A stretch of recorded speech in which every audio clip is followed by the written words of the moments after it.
Assalamualaikum warahmatullahi wabarakatuh.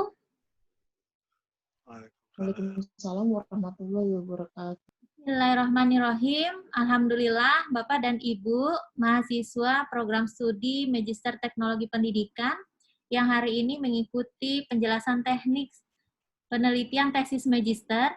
Saya bermulai dari prosedur bimbingan kita dalam membuat proposal.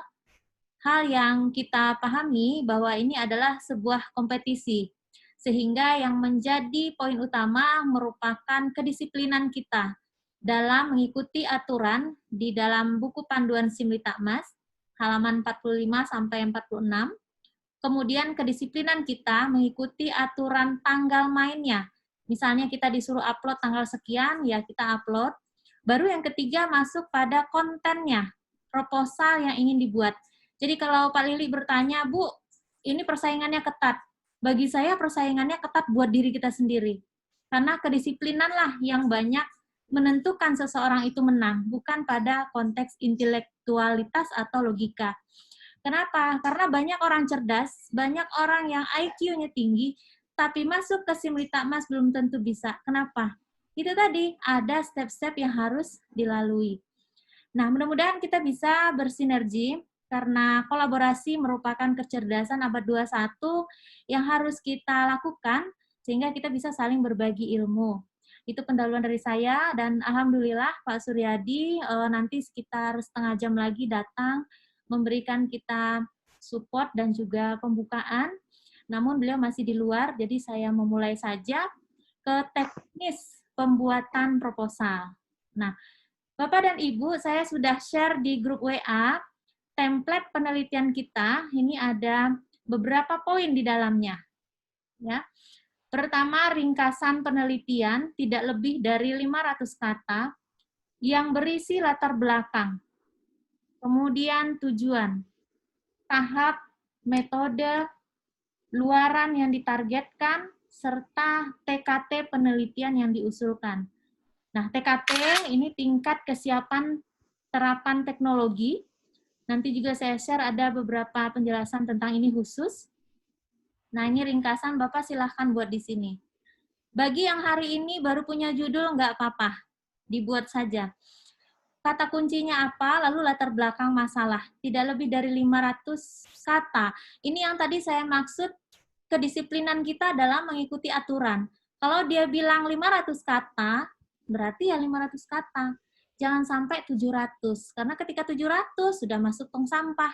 Nah, itulah bedanya menulis proposal ini dengan tesis kita yang ada di kampus. Ya, jadi ini bentuknya memang agak sedikit berbeda.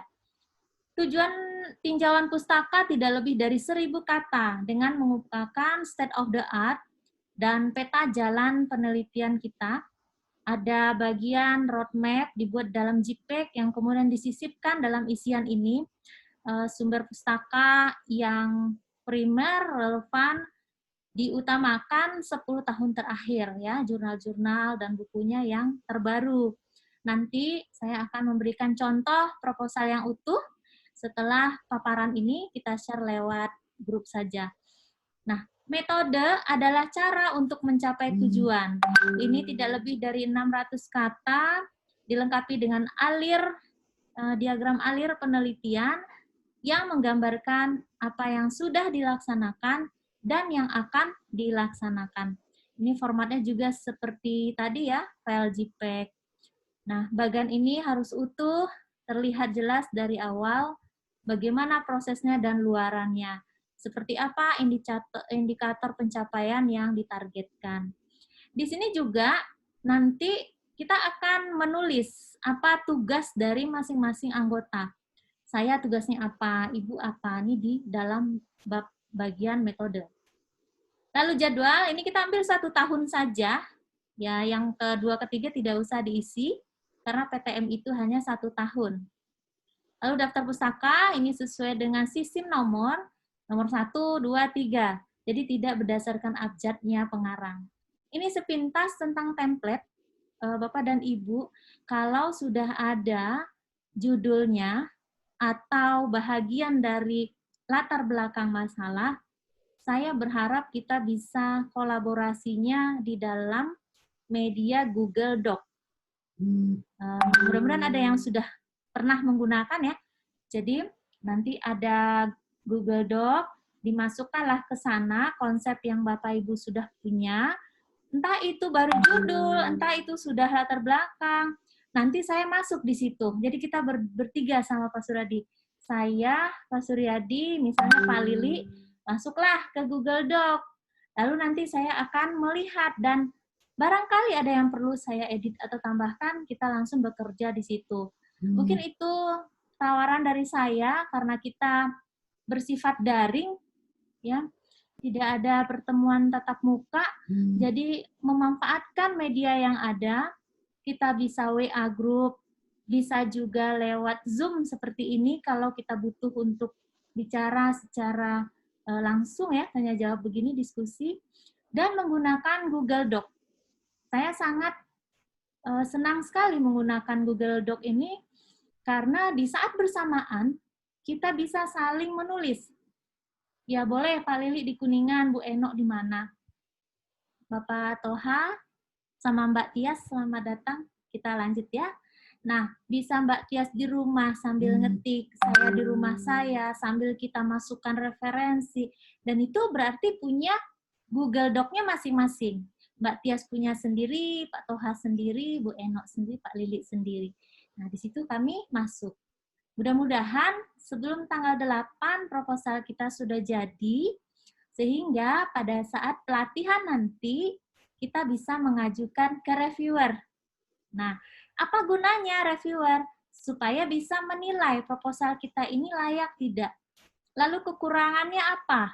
Sehingga kita bisa memperbaiki poin yang kurang. Nah, kita berharap tidak mendadak di malam terakhir deadline, karena pengalaman tahun lalu, ketika sudah deadline itu udah terburu-buru. Akhirnya ada bagian yang tidak masuk, ya sudah, akhirnya terlempar dari sistemnya. Nah, hal berikut yang nanti di sesi berikut saya akan jelaskan adalah tentang RAB. Rencana apa? RAB itu singkatan apa Pak Lili? Rencana Anggaran biaya. Anggaran biaya. Nah, kita nanti akan Zoom khusus untuk itu, tapi setelah selesai konsep template ini. Ya, karena RAB nanti yang masukin datanya Bu Widya sendiri, tapi Bu Widya memasukkan data itu berdasarkan RAB yang disusun mahasiswa. Misal, penelitian Pak Lili tentang setara daring.